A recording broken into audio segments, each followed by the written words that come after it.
Hi everyone, so I'm here to read to you the next chapter of Tom's Midnight Garden, and this chapter is chapter 19 and it's called Next Saturday. They all sat round the breakfast table.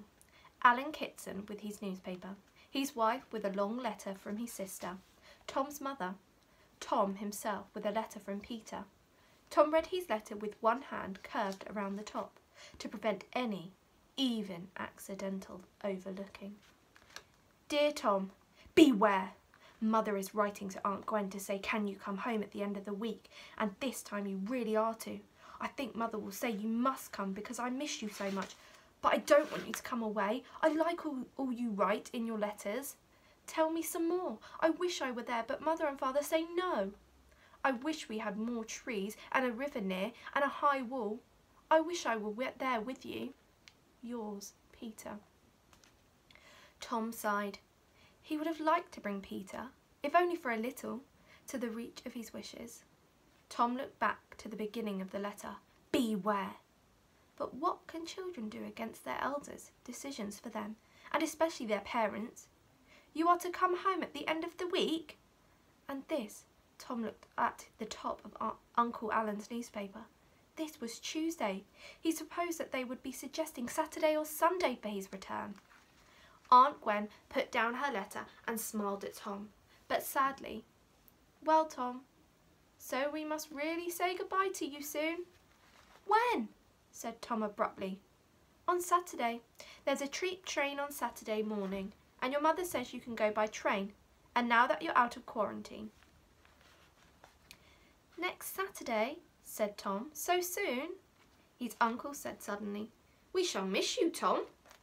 Then he looked surprised, almost annoyed, at what he had said. Aunt Gwen said, Your father and mother send their special love, Tom, and look forward to seeing you again soon. Your mother says that Peter has been missing you very much. He pines and daydreams without you. He needs you. We could hardly expect to keep you longer with us here unless we adopt you.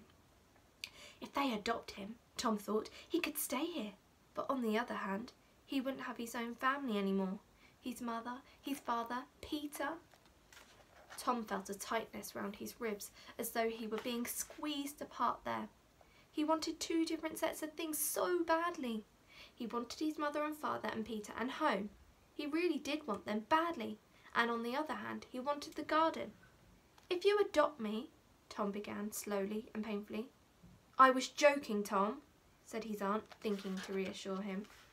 So she did, in part, for Tom had not at all wanted to become the Kitson's child and to stop belonging to his own family. But all the same, some desperate remedy must be found for his now desperate situation. He knew, from Tom's letter and from the way his aunt had spoken, that he had no further hope of prolonging his stay here. Not by postponements, not by chills, not even by adoption. They had said Saturday morning, and that was that. Next Saturday. Perhaps next year, his aunt was saying, you'll come again and spend part of your summer holiday with us. Tom could not answer her and thank her, because next year was so far away, and the feeling round his heart, here and now, was so bad when he thought of going, so bad that one might have said his heart was nearly breaking.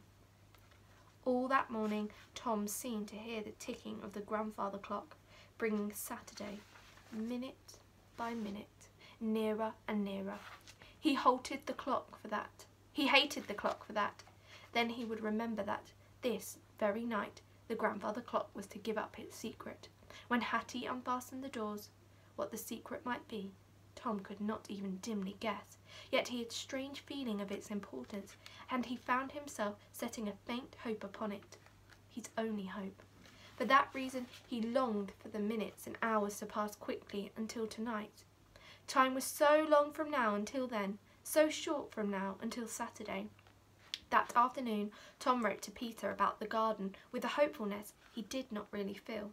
He promised to write more tomorrow. Then, to get away from the ticking of the clock, he went out for a walk with his aunt. He had asked whether there was not a river flowing nearby, and she had thought so, and that she could find it for him.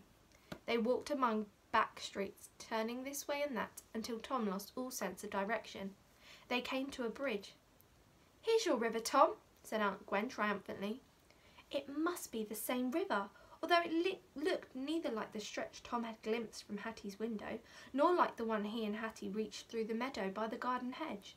This river no longer flowed beside meadows. It had back garden strips on one side and an asphalt path on the other. There was a man fishing by the bridge, and Aunt Gwen called to him. "Have you caught any fish?" "There aren't any fish," the man replied sourly, and he stood by a notice that said, "Warning, the council takes no responsibility for persons bathing, wading or paddling. These waters have been certified as unsuitable for such purposes, owing to pollution." "What is pollution?" Tom asked. "I know it means that the river isn't pure and healthy anymore," said Aunt Gwen. "It's something to do with all the houses that have been built and the factories. Dreadful stuff gets into the rivers from factories, I believe." Tom looked at the river water. It did not look foul, but he saw that the weeds below the surface of the water, instead of being slim and green and shining, were clothed in a kind of dingy brown fur. There were no geese about, nor any waterfowl. There certainly seemed to be no fish. On the other hand, there was a large quantity of broken glass, broken crockery and empty tins dimly to be seen on the riverbed. "Can't you bathe or paddle anywhere?" asked Tom. "There's bathing at Castleford. This river flows down to Castleford, you know." "To Castleford? Ely, Kingsling and the sea?" said Tom. "Why, yes, Tom," said his aunt, rather surprised. "How did you come to know that piece of geography?" "Someone told me," Tom said reservedly. "What is the time, please?" "Nearly 4 o'clock." Was that all? They walked home again, there being nothing more of interest to see. As they came in through the front of the big house, the first thing Tom heard was the ticking of the grandfather clock. It would tick on to bedtime, and in that way time was Tom's friend. But after that, it would tick on to Saturday, and in that way time was Tom's enemy. Oh, so exciting. What's going to happen before Tom has to go home? Oh, I really don't know. I hope it's going to be really good. Hopefully see you soon when I'm here to read another chapter of Tom's Midnight Garden. Bye, everyone.